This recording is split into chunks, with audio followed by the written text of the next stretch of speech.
Hello guys, welcome back to the channel. Today we're talking about Black Clover chapter 275.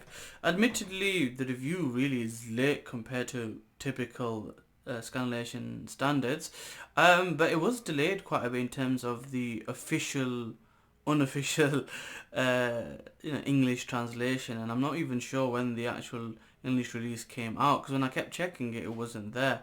So, a really late video response or review or reaction. So without further ado, let's get into the review. So the chapter 275. Before starting anything, all links will be in the description below for any timestamps, for any links to the subreddit, the Manga subreddit. So feel free to check that out when you get a chance. As always, please like, comment, share, and subscribe. But let's get into it.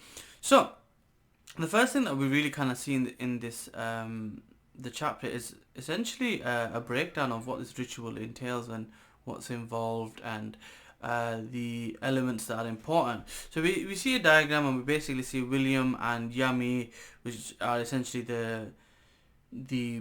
the sacrifices for the tree, and then we see an outside circle which have the Dark Triad. So ultimately it's explained that they are the key to operating this whole ritual, and if we take down these three, we should be able to stop it. He also says that he has his doubts about the anti-magic being able to destroy the tree and save Yami and William if you do it that way. Therefore, because he doesn't want to kill them, he has his doubts about that. Now, just reviewing that thought, there's two things that really stick out. One, he's very thorough. He has actually gone and done some detailed analysis to work out the strengths and weaknesses of this ritual. But two, he's kind of contradicted himself. Now, when you think about what he said earlier on and what he's saying now, he's essentially saying, oh, we shouldn't rely on Asta because I'm not quite sure that it's going to work. But he's told Asta that, yeah, if you get strong enough, you'll be able to save him. Now, does he mean fighting against the Dark Triad? Does he not expect this group to beat them? Or is he literally just in case, and he's not quite sure? A lot of the people in the community have mentioned this, and especially with the subreddit, with the spoilers, that basically Nakt is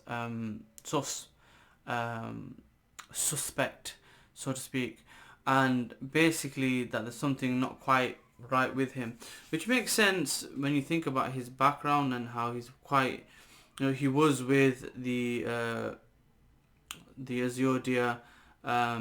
He left and became the vice captain of the Black Bulls. He had a magic type that he doesn't use anymore, and he's got 4 demons. And he's taken to a house that was noble but is not anymore, and there's like a whole temple underneath for dark and shady practices. This leads me to believe a few things. Number one, he's been involved in the devil things for a while. Number two, this could easily be a plot where essentially the demons are using the Dark Triads as pawns. We know this to a certain degree because demons can't be trusted. But what if it's not about them activating it with their power, but more of a case of them being sacrifices? So when they get killed, that is a ritual, like a blood sacrifice, so to speak. Which makes sense with Vanica. And spatial magic being involved as well with Xenon to create kind of a portal with this tree and the gates. So it's quite feasible. I keep rubbing my nose. It's quite feasible that this is like a switch and bait or a red herring, and essentially this whole thing is to open the gates and use this as an opportunity to let the demons out, and Nakt's really a bad guy, or a double switch where he needs to open the gates to kill the demons, and that's why he's been preparing Asta. So it's just a thread to think about, a thought thread. So it's something to look out for, and let's just see how that goes and see if that is a direction the author wants to go into. But yeah, that's the first bit. Then we get told of the infiltration plan, really, and when you think about this plan, it does make a lot of sense. So they cover a lot of bases, or Nakt does. So he basically says, even though there's distractions outside, i.e. Majin versus Mereoleona, there could still be dark disciples inside, so some people have to be bait, and he's also set up 3 groups of 3 technically, to do the fighting against the Dark Triad members. So I made a note of this, so I could be wrong, but I just want to kind of run it out. So based on the way the panels were looking, it looked like groups of 2 originally, but then when you think about it and the way it's kind of developed, it seemed more like this originally. So it looked like it was Dorothy, Lil Ball Multi and Charlotte to go against Vanica, Nact, Jack and Fuego to go against Dante, Silver, Uno and Langris to go against Zenon. But then when the Dark Disciples were involved, Dorothy, Fuego and Silver basically had to go deal with them. So they're essentially going to be backup later on to help out in these battles.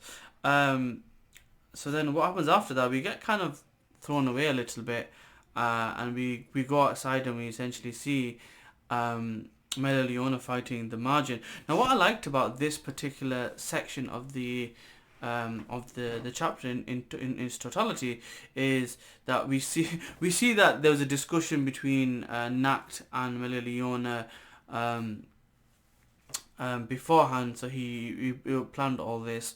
She didn't care. She's still born to be wild as usual, but she shows a new ability, which is, it looks like it's one of those scenarios where basically it looks just like the Valkyrie mode that Noella has, and Noella's mother had, that kind of armored condensed mana thing.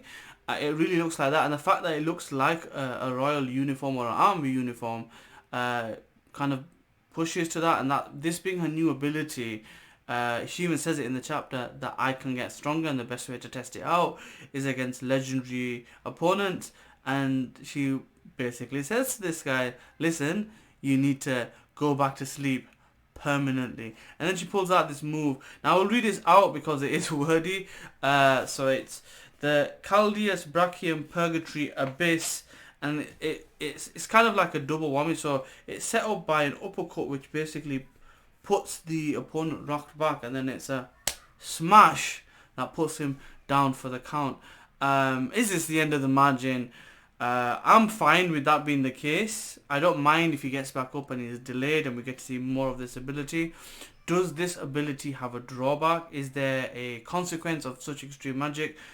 All these areas can be explored, but purely because I'm a fan of Mereoleona and how strong and how cool and ruthless she is, I don't want none of that to be the case. But realistically, there's give and take. The more power you gain, the more consequences you must also have in a lot of these balances of magical forces and in the fantasy world. So, just to confirm, it does end up basically being contact between the Infiltration group and the Dark Triad, with it being 3 groups of 2, Leal and Vanica versus Leal and Charlotte versus Vanica and Mereoleona, Langris and Uno versus Zenon, and Jack the Ripper and Nact versus Dante. Now that contact's been made, we'll hopefully find out what's going on next week. Yeah, Nact seems sus, and hopefully the other members that are dealing with the Dark Disciples can wrap that up pretty quickly and help as soon as possible. And maybe Mereoleona jumps in at some point, and hopefully at some point we'll see Asta, we'll see Noella, we'll see the elves. There's a lot to look forward to. So yeah, that's me done for today. I'll see you next time. Peace.